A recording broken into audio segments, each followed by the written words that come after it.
Você que acabou de chegar, hoje falaremos sobre um tema muito importante para a sua alma e com isso gostaríamos de abençoar você e sua família. Então deixe seu like, se inscreva no canal e compartilhe com todos eles.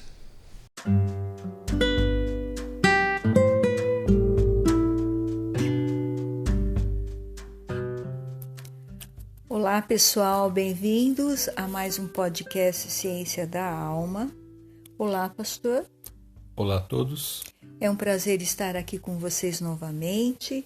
E hoje, pastor, nós vamos dar continuidade ao nosso estudo de Gênesis, que se encontra no livro de Gênesis 38, o verso 1 diz: Por essa época, Judá deixou seus irmãos e passou a viver na casa de um homem de Adulão, chamado Ira.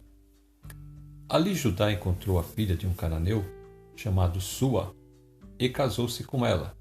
Ele a possuiu, ela engravidou e deu à luz um filho, ao qual ele deu o nome de Er. Tornou a engravidar, teve um filho e deu-lhe o nome de Onã. Quando estava em Quezibe, ela teve ainda outro filho e chamou Selá. Esse capítulo de Gênesis 38, o autor do livro ele faz um parênteses ali, da história de José. Ele parou com a história de José para colocar esse capítulo aqui. E esse capítulo é importante para a genealogia do rei Davi, que vai culminar com Jesus, que vai terminar lá com Jesus. Judá, então, ele deixa a casa do pai, deixa o convívio do seu pai e dos seus irmãos, e passa a viver na casa de um homem de Adulão, uma cidade ao sudoeste de Jerusalém, uns 40 quilômetros aproximadamente. E ali então ele vai constituir família, como diz o verso 1 ao verso 5. Ele se casa no verso 2 com a filha de um cananeu chamado Sua, que não fala o nome da esposa. Ele se casa com ela e ela engravida e tem 3 filhos.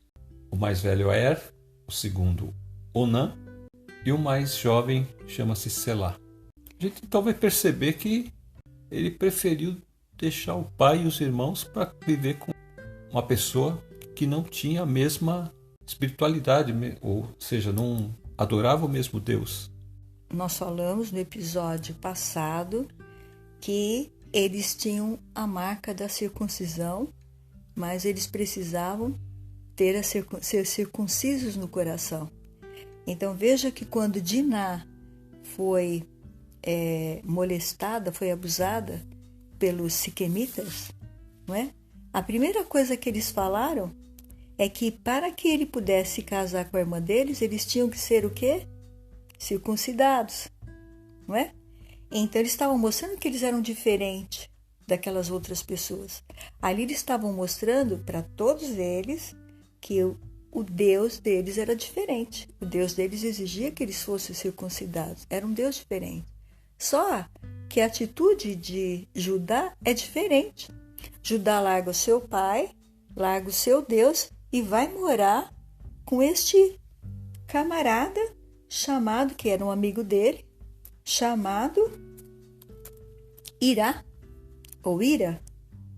Nós não sabemos a pronúncia corretamente, mas é Ira, não tem acento nenhum, então ele vai morar, ele conhece essa pessoa, provavelmente ele devia estar andando por esta região, ele foi visitar essa região, gostou dessa região, conheceu esse rapaz passa a ser amigo dele, faz o convite para ele, ele deixa a sua família. Olha aí, pastor, o perigo de deixar a família, de deixar os costumes. Ele deixa a sua família e aí então ele conhece o sogro, Suã, e casa-se com essa mulher, que nós não sabemos o nome, provavelmente eles são cananeus, porque ele está nessa região aí. Aí o importante é dizer que ele é um cananeu. Então ele se casa com pessoas que têm deuses estranhos ao Deus dos deuses vivos. E você pode ver que nenhuma das pessoas da família de Jacó estão aí. Ele está sozinho aí. ele faz o casamento, nenhum deles estão aí. Você vê que não aparece o nome de nenhum dos filhos, nem dos irmãos dele. Só tá ele, o amigo dele, não é? O pai da moça e agora a moça. Ele casa com ela, tem filho ali, fica morando nessa região. Depois ele vai morar um pouquinho mais para cima ainda, numa região chamada Quezipe. Ele tem essa mulher, ele está nessa cidade, longe aí da família do seu pai, sozinho, e agora então ele vai ter 3 filhos. E esses filhos vão nascer nesse lugar e vão ter o padrão de vida que essas pessoas têm. Era circuncidado, mas não trazia no coração o temor a Deus, porque se ele tivesse temor a Deus, ele não estaria aí, ele estaria com seu pai, com a sua família, que ali pelo menos o pai estaria contando para os netos sobre Deus, sobre Abraão. Os filhos de Judá estão recebendo o alimento espiritual que essa cidade tem. São os costumes, a adoração, a forma que eles tinham até a prostituição cultural. E isso vai interferir muito na personalidade deles. Interessante que Judá não interfere. Em nenhum momento nós vimos ele corrigir os filhos, orientar os filhos, falar do Deus do seu pai.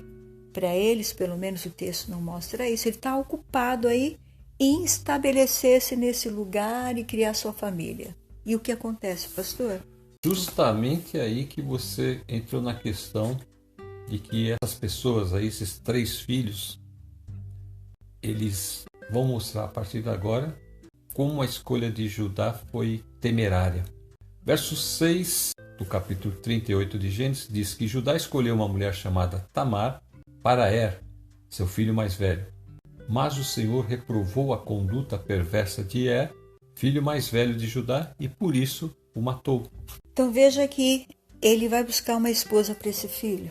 E o pai então fala, bom, vamos arrumar uma esposa para ele, quem sabe ele sossega e vai virar um pai de família. Mas o que acontece é que a esposa para ele era nada. Ele continuava fazendo o que ele bem entendia. Quer dizer, ele continuava andando pelos caminhos que ele andava lá, que o Senhor não se agradava. Nós não sabemos o que era aqui, mas a palavra que fala que ele tinha uma conduta perversa. Veja aí os traços de Caim aparecendo de novo. Você vê que ele não dá filhos a Tamar. Então significa que ele está impedindo da aliança prosseguir. Porque a aliança dizia que os seus descendentes iriam ter muitos filhos. E ele não dá filhos a Tamar. Veio juízo sobre ele. Também pode ter acontecido por ele ter essa conduta perversa que o Senhor não permitiu que Tamar tivesse filho com ele. Ela parece ter um comportamento muito melhor do que eles que têm a marca, o sinal de que são um povo escolhido, estão fazendo. Eles estão dando um mau testemunho diante deste povo. É o que você falou, a conduta deles, para eles aquilo era normal. Vendo a conduta dos homens ali daquela terra, eles sempre tinham contato com aquelas prostitutas cultuais, e então ele entrou nessa também. Então Judá disse a Onã: case-se com a mulher do seu irmão, cumpra as suas obrigações de cunhado para com ela e dê uma descendência a seu irmão. Mas Onã sabia que a descendência não seria sua. Assim, toda vez que possuía a mulher de seu irmão, derramava o sêmen no chão para evitar que seu irmão tivesse descendência. O Senhor reprovou o que ele fazia e por isso o matou também. Veja, novamente é o que você falou, como ele estava impedindo da descendência crescer, o primeiro filho que ela tivesse com ele seria considerado o filho do irmão morto. Então ela receberia a herança. Ele também ia ser o primogênito, porque era o filho mais velho. Então o filho dela, com Anã, o primeiro filho, seria o primogênito. Ele não queria isso. Ele sabia que o irmão era o primogênito. Como o irmão morreu, ele falou, agora eu sou o primogênito, eu vou receber tudo. Então como que eu vou dar para o filho dessa mulher a parte que é minha? Eu não vou dar, não. É minha, eu não quero dar com ela e não quero ter filho com ela. Então ele fazia isso. E o Senhor veio e fez o quê? Também o matou. Então veja que a vida e a morte estão na mão de Deus, dependendo da conduta da pessoa, principalmente se a pessoa é uma pessoa escolhida e ela está fora do padrão que Deus determinou para ela andar, o Senhor não hesita em executar a justiça. Eles receberam, tanto Er quanto Onã, receberam o juízo. Agora entra Tamar aí na situação, por 2 vezes rejeitada. E então, no verso 11, disse então Judá sua nora Tamar: more como viúva na casa de seu pai, até que o meu filho Selá cresça, porque pensou, ele também poderá morrer como seus irmãos. Assim Tamar foi morar na casa do pai. Então veja que, embora ele mandou ela ir para a casa do pai, a intenção dele era que ela ficasse lá.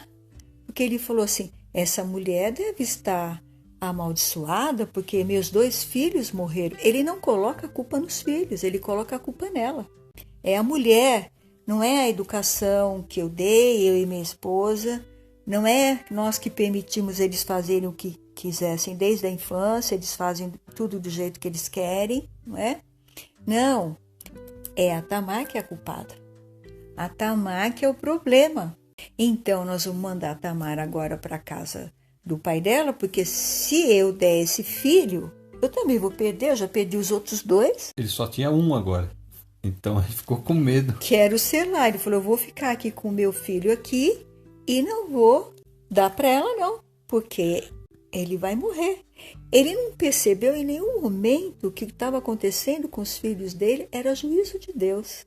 A gente vê que Judá e os outros filhos de Jacó, eles não tinham um relacionamento com Deus. Então, você vê que ele não se importou com todos esses acontecimentos, ele não discerniu esses acontecimentos. Essa lei do levirato já era uma lei, ela era conhecida já pelos povos antigos, mesmo antes da lei ser formada. Então eles já adotavam essa lei, que quando o irmão morria, a viúva, para não ficar desamparada, um irmão poderia casar-se com ela para que ele tivesse filho e aquele primeiro filho, como a gente falou, fosse o herdeiro do irmão que morreu, né? E essa viúva ficaria amparada.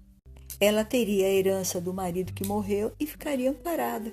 Agora, quando Judá manda ela para a casa do pai, ele está amparando a nora?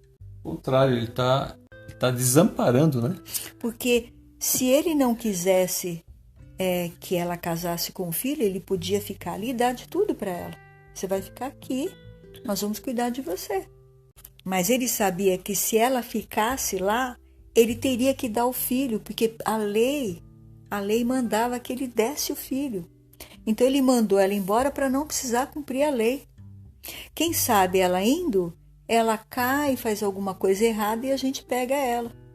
A lei do levirato, ou casamento levirato, também chamado de obrigação do cunhado, né? A gente vê que pela lei ele tinha que dar o outro filho para ela. Então essa lei é bem antiga e ela foi incorporada na legislação mosaica. Nós podemos ver aí em Deuteronômio 25, os versículos 5 a 10, depois os irmãos podem procurar. Quando morria o marido da pessoa, da mulher, sem ter o filho, o irmão ou parente mais próximo estava obrigado a casar-se com a viúva e o primeiro filho desta união era considerado o herdeiro do irmão morto. Então, era uma coisa legal, era uma coisa, ninguém podia tirar a herança dele e ela ficaria protegida. Então, ela já não tinha o marido, mas ela ia poder cuidar daquele filho e ia ter condições para cuidar daquele filho. E quando não tinha um irmão para fazer o levirato, então ela iria para a casa do pai. Aqui é o que Judá faz com ela. Ele manda ela para casa sem nada, como se não tivesse mais nenhum filho para que ele pudesse dar descendência a ela. Mas ao mandá-la para casa e acontecesse qualquer coisa, ele podia ter a desculpa de dizer, olha, ela adulterou, agora vamos acabar com a vida dela, e ele ficava desobrigado. Ele quis pegar alguma coisa que ela fizesse de errado Aí ele teria motivo para... A gente vê isso por causa do texto, a forma como ele age depois. Então veja que Deus não ama a injustiça, pelo contrário. Se uma pessoa está tramando algo com uma pessoa inocente, que era o caso de Tamar, ela era inocente, ela estava inocente nessa relação. Os dois estão impedindo a descendência, os dois estão impedindo a aliança. Então Deus se desgosta por isso. Então os dois recebem o juízo. Agora Judá quer se livrar do problema, porque o problema aqui é Tamar, segundo a visão de Judá, não é os filhos, não é? E então ele a manda embora. E aí o que acontece, pastor? Aí no verso 12 diz que tempos depois morreu a mulher de Judá, filha de Sua. Passado o luto, Judá foi ter os tosqueadores de seu rebanho em Timna, com o seu amigo Ira, o Adulamita. Veja, pastor, olha as sucessões de coisas acontecendo com Judá, e Judá não abre os olhos. Primeiro perdeu os 2 filhos, agora perdeu a esposa.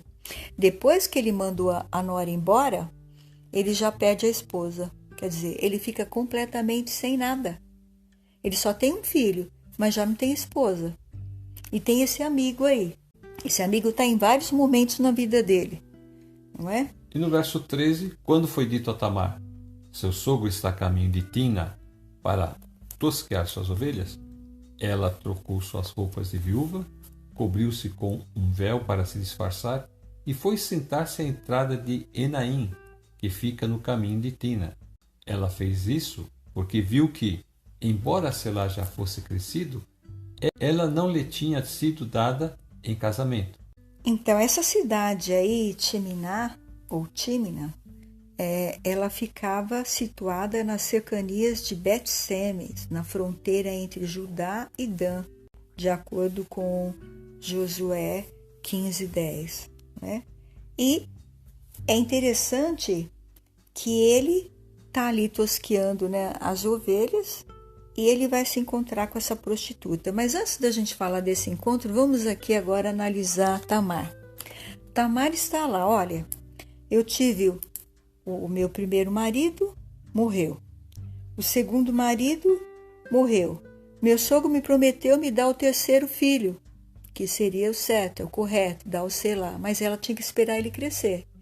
Ele, então, a manda ir para a casa do pai. E ela, então, foi estudar as suas leis. Ela começou a estudar. Bom, eu tenho direito, né, de uma pessoa mais próxima me tomar como esposa. Pode ser o irmão ou pode ser o sogro. Então, quando ela fica sabendo que o sogro está ali, ele já estava viúvo, já tinha passado o luto da mulher dele. E ele foi ali intimar. Ele viu que ela estava ali, porque ela vai, né, se veste como uma prostituta, não como uma prostituta cultual, ela vai se vestir como uma prostituta comum. Ela fica ali, e aí, nesse caso, ela está pensando, bom, o filho já cresceu, ele não me deu como marido e eu estou aqui sem nada, meu pai vai morrer, eu estou desamparada, a família toda vai morrer, quem vai cuidar de mim? Eu não tenho nada. E daqui a pouco vai passar a hora, eu não posso mais ter filho. Devia, não está muito velha ainda, mas já estava caminhando. Ela está ali, ela está encurralada, porque ela não tem saída. Ela precisa tomar uma atitude. Então ela planeja e começa a colocar em prática o plano. Ela se cobre com um véu e se passa por uma prostituta. E veja como ela era uma mulher honesta. Ela, durante o tempo todo, ela estava vestida de luto. Ela ficou lutada pelo primeiro marido, agora de luto pelo segundo marido. Ela tem um momento de lucidez que ela pensa. Quando ela ficou sabendo, provavelmente foi o pai dela, que falou, olha, minha filha, eu vi o teu sogro aí, ele está aqui em Timná. Estão tosqueando as ovelhas dele. Então, ela falou, é agora, essa é a chance. É a mesma chance que Jacó teve de fugir. Jacó teve aquela brecha, quando o sogro foi tosquear a ovelha, ele conseguiu sair das garras do sogro. E ela aqui, ela tem a brecha que Deus abre ele no caminho dela. Assim como Jacó foi orientado por Deus, né? A gente percebe que ela também está sendo orientada por Deus. Com certeza. Ela recebeu uma iluminação aí. Porque ela está se arriscando. Poderia alguém vir antes, aí querer pagar pelo serviço dela. Mas você vê que ela foi rápida e ela ficou ali bem naquela hora. E Deus mandou ele naquela hora lá, que ela apareceu, para nenhum outro entrar. É um risco calculado, porque ela tem todas as coisas na cabeça que ela tem que fazer. Podia dar errado, mas você vê que dá certo. Gênesis 38:15, quando a viu, Judá pensou que fosse uma prostituta, porque ela havia encoberto o rosto. Então, quando ele a viu, ele já correu para ter um relacionamento com ela. E veja o que ele fala. Não sabendo que era sua nora, dirigiu-se a ela à beira da estrada e disse: Venha cá, quero deitar-me com você. Ela lhe perguntou: O que você me dará para deitar-se comigo? Ela queria um valor, uma segurança. Disse ele: Eu lhe mandarei um cabritinho do meu rebanho. E ela perguntou: Você me deixará alguma coisa como garantia até que o mande? Então veja que o Espírito de Deus está orientando ela e ela sabe exatamente o que ela vai pedir. Disse Judá: Que garantia devo dar-lhe? Respondeu ela: O seu selo com o cordão e o cajado que você tem na mão. Ele os entregou e a possuiu, e Tamar engravidou dele. Ela se foi, tirou o véu e tornou a vestir as roupas de viúva. Então veja que ela pediu alguma coisa que ele estava ali na hora. Então, ele falou que ia mandar cabritinho depois. Ela falou: Não, eu quero alguma coisa que você tem agora. Eu quero alguma coisa que eu fique comigo de garantia que você vai me pagar. Mas tinha um porquê disso tudo que ela estava pedindo. Então ela pediu, ele falou: O que você quer? Ela falou: Eu quero o cordão, né, o selo e o teu bordão. O bordão é o cajado que o pastor tem para tocar as ovelhas. Que este selo que ele carregava com esse cordão, uma espécie de um carimbo com um furo no meio, que ele levava, só que tinha uma forma cilíndrica. Ele carregava isso no pescoço. Tinha um cordão pendurado. Então, quando ele precisava assinar alguma coisa, fechar algum contrato, ele tinha aquele selo com o nome dele. Eles faziam no barro, né? Então, veja só. Então, ela pegou 3 objetos dele: o cordão, o selo e o cajado. Ela já estava garantida. É porque tinha uma lei ou costume deles que dizia que para reconhecer uma pessoa, você tinha que ter 3 objetos dela. Tá tranquila, porque ela tem os 3 objetos, né? Que é dele, que identificam ele, principalmente esse cilindro, que é esse carimbo, que aí está o nome dele. Então não tinha como não falar que não era dele. Então tudo isso é a sabedoria que Deus dá para essa mulher tão maravilhosa. Corajosa, se arriscando a vida. E aí então agora, depois, ela volta para sua casa e ela vai voltar à sua vida normal. Só que ela já volta fecundada, ela já volta grávida dele. Veja que ela estava prontinha para ser mãe, só que aquelas 2 pessoas, Deus não aprovou. Né? Deus não aprovou que levasse o nome dele. E buscou o próprio Judá para levar o nome dele, os filhos com ela. Vamos lendo então, pastor, o próximo versículo, pastor, porque a história está ficando muito interessante. Então, no verso 20, Judá mandou o cabritinho por meio de seu amigo Adulamita, a fim de reaver da mulher sua garantia, mas ele não a encontrou e perguntou aos homens do lugar: Onde está a prostituta cultual que costumava ficar à beira do caminho de Naim? Eles responderam: Aqui não há nenhuma prostituta cultual. Então veja que o amigo, pensa que é uma prostituta cultual, mas ela não estava vestida como prostituta cultual, ela estava vestida como prostituta comum.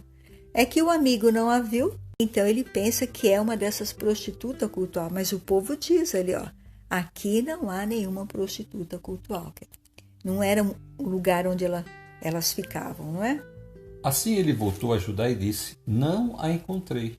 Além disso, Os homens do lugar disseram que lá não há nenhuma prostituta cultual. Disse Judá: fique ela com o que lhe dei.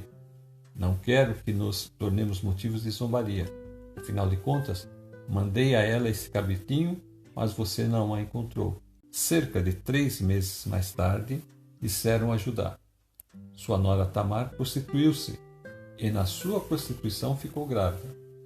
Disse Judá: tragam-na para fora e queimem-na viva. Então veja que anteriormente nós falamos, né, que provavelmente quando Judá manda ela embora para a casa do pai, ele espera que ela caia em algum ato de adultério para se livrar dela. Veja que quando vem a pessoa e diz: olha, a sua nora Tamar se prostituiu e da sua prostituição ficou grávida, disse Judá: tragam-na para fora e a queimem viva. Ele já foi rapidinho executar a sentença sem ao menos ouvi-la, sem ao menos saber o que aconteceu. Será que ela foi abusada? Será que alguém pegou ela à força? O que aconteceu para ela parecer grávida? Ele não quis nem saber. Então já havia aí alguma coisa anterior para ele ter mandado ela para a casa do pai, e se ela caísse, ele se livrasse da incumbência de dar o terceiro filho como esposo e ficasse bem diante da comunidade ali por não ter dado o filho a ela, né? Que era a lei deles. Ele estava ali desobedecendo a lei daquele povo.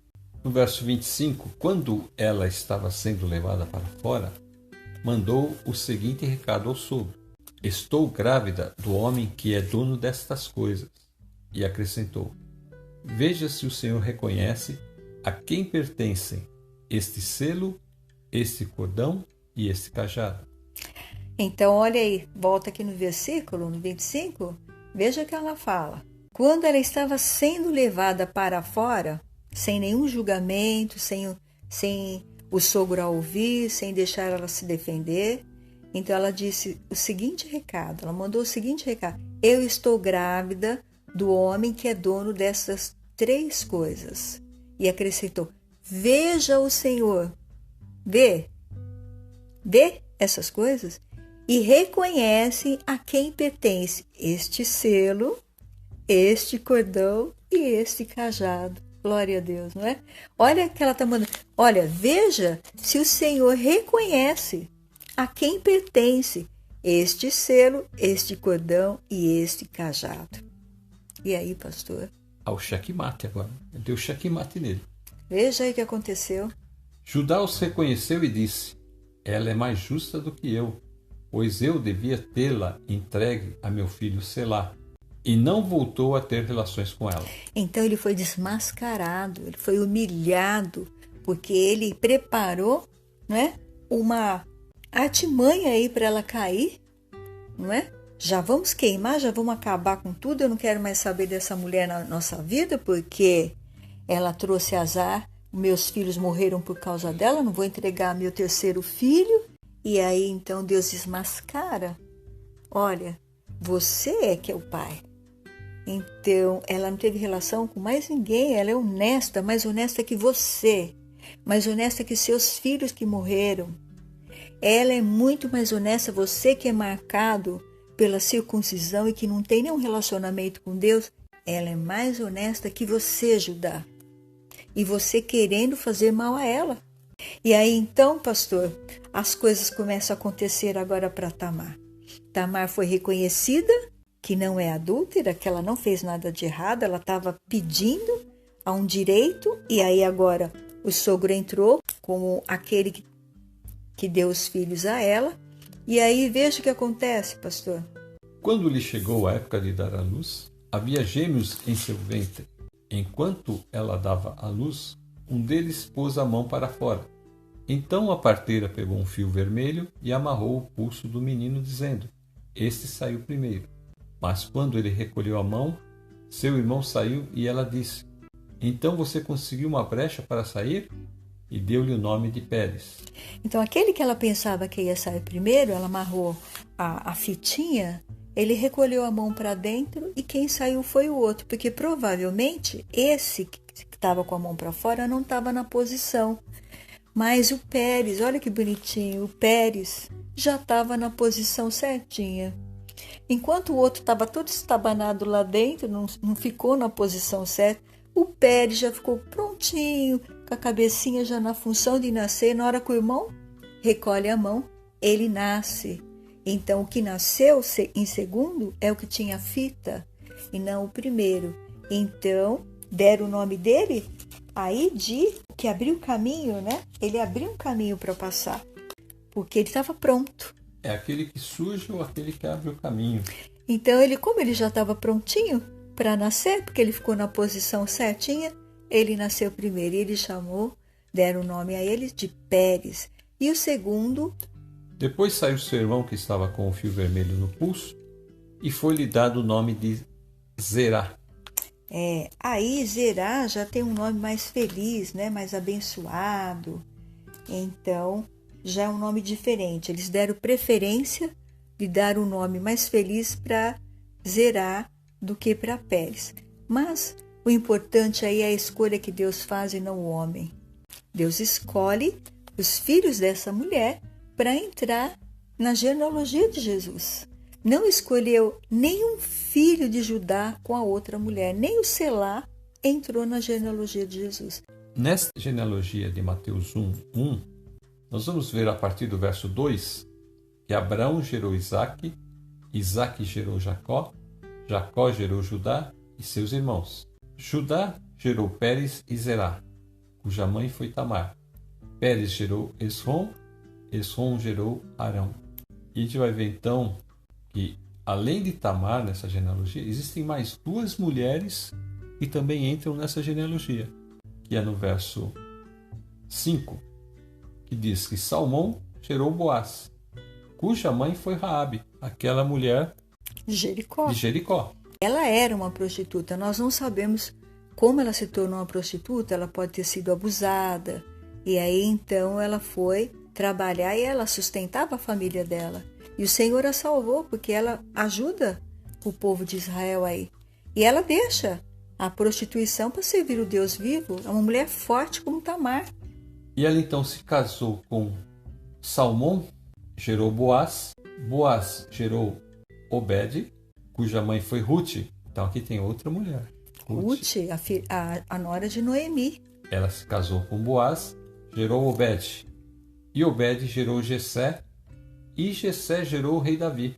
Então Jessé é o pai do rei Davi. Então veja que essa genealogia vai entrar na história de Jesus. Porque Jesus descende tanto por pai como pela mãe, ele descende da família do rei Davi. Eles, quando vão fazer o recenseamento, tanto José como Maria, eles vão para Belém, que é a terra do rei Davi, dos descendentes de Davi.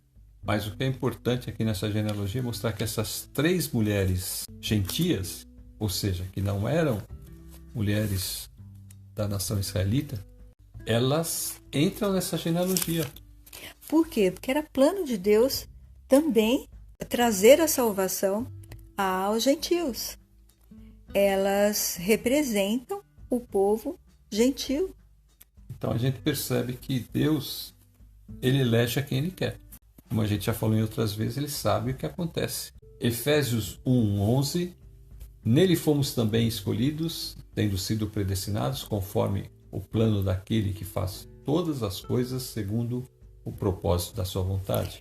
Então, Deus também nos escolheu, assim como escolheu Tamar, não escolheu aqueles 2 primeiros maridos para dar 2 filhos para ela, mas deu 2 filhos para ela de Judá.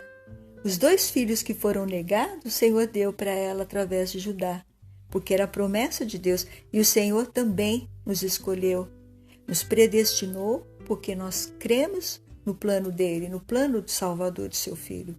Efésios 2, 4 e 5. Todavia, Deus é rico em misericórdia, pelo grande amor que nos amou. Deu-nos vida juntamente com Cristo, quando ainda estávamos mortos em transgressões, pela graça vocês são salvos. Então, o Senhor deu vida a Judá.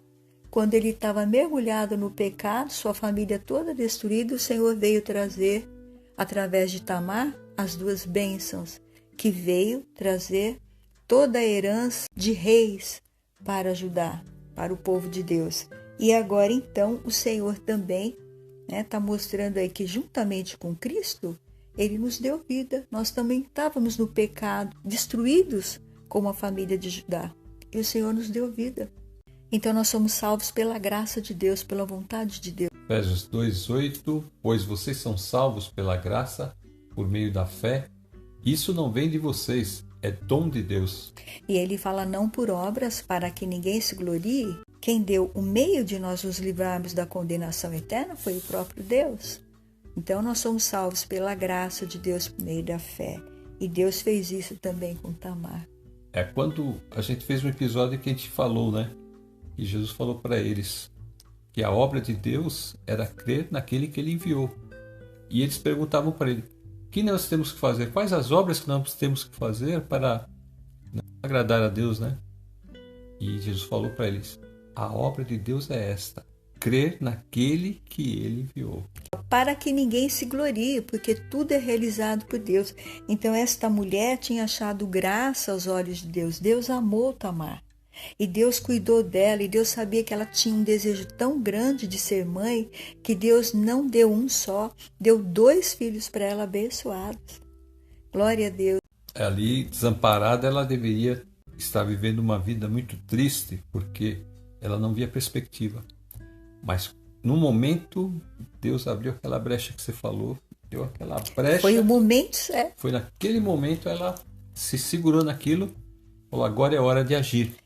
Por isso, meu amado irmão, minha irmã, você jovem, você rapaz, moça, que está nos ouvindo, essa é a brecha que Deus está abrindo para você, é a porta de escape que Deus está te dando para você sair do lugar que você está e vir para Jesus.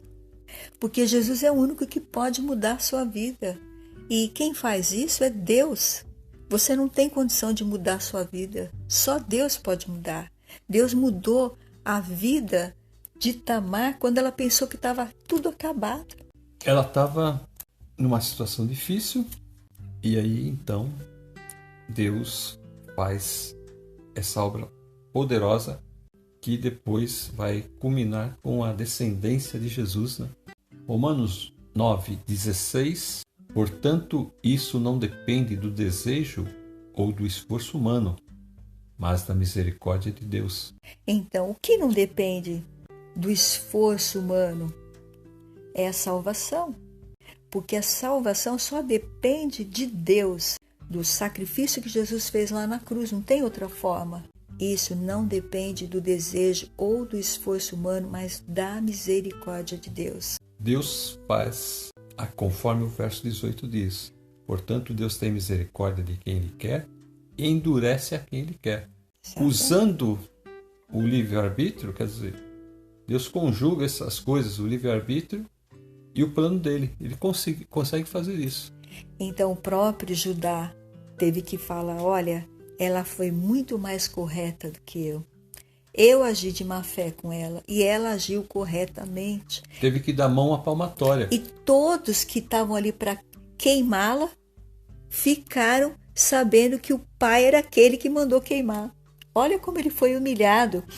Provavelmente aí ele se converteu, porque ele foi humilhado e depois ele muda daí até. Ele volta lá para a casa do pai, porque é insuportável ele ficar aí. Gênesis 46:12, onde fala sobre aqueles descendentes de Jacó que foram para o Egito, lá estão registrados os nomes deles.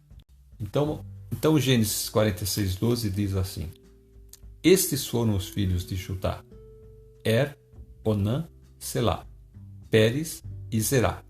Aí, nessa genealogia que entra aqui com os filhos de Jacó que vão para o Egito, Selá entra. Mas na genealogia de Jesus, Selá não entra, só entra Pérez e Zerá. Mateus 1:1 não aparece Selá. Er e Onã morreram na terra de Canaã. Esses foram os filhos de Pérez, Esrom e Ramul. O importante aqui a gente está mostrando que Deus abençoou a descendência de Tamar, porque Deus viu que ela era uma mulher honrada, uma mulher abençoada. Tanto é, pastor, que depois, como a descendência dela, vai surgir o rei Davi, né? Vai ser uma descendência de trono, de principados. O rei Davi vai ter uma filha também, que vai se chamar Tamar. Ele gostou muito do nome. E também o filho de Davi, Absalão, também vai ter uma filha chamada Tamar. Mas nós queremos também dizer que ele, através ali da genealogia que você leu, dos filhos que foram para o Egito com Jacó, ele, os 2 filhos dela e ela estão lá com Judá. Judá assume o filho, ele não tem mais relações sexuais com ela, mas ele assume os filhos, ele assume a paternidade e ela está sempre amparada. Isso foi plano de Deus, obra de Deus, e a ele toda a honra, toda a glória e todo o louvor. Amém. Que história brilhante, não, pastor? Deus usando essa mulher de uma forma... Ela é tida como uma heroína em Israel. E merecida, né? De forma merecida. Ela lutou até o fim. Lutou, ela se arriscou se vestindo de prostituta. Ela podia ter sido apedrejada ali mesmo. Então, uma outra pessoa ter pegado ela fosse falando, não, você é uma prostituta, eu quero ter relações com você agora. Mas o Senhor preparou tudo e ficou tudo muito bem feito pela mão do Senhor. E Deus glorificou o nome dele, como nós falamos no episódio passado, assim como Deus vai levar José para o lugar que ele quer, Deus levou Tamar para o lugar que ele queria. E ela então tem os filhos e ela também faz parte desse povo, glória a Deus. Então vamos encerrar, pastor, com essa história linda e maravilhosa? Amém. Você ora? Amém. Senhor nosso Deus e Pai, nosso Senhor Jesus Cristo, nós te louvamos e te agradecemos por todas as bênçãos, sabendo que tu és aquele que dirige os passos daqueles que são fiéis a ti. Amém, Senhor. Abençoa as famílias, Sim, para que eles possam educar os seus filhos conforme o Senhor quer, que cresçam homens, mulheres de Deus. Nós te pedimos essas bênçãos em nome de Jesus e para a glória do teu nome. Amém. amém. Eu já vou me despedir dizendo: fiquem com Deus. Até a próxima. Fiquem na paz do Senhor Jesus e até a próxima.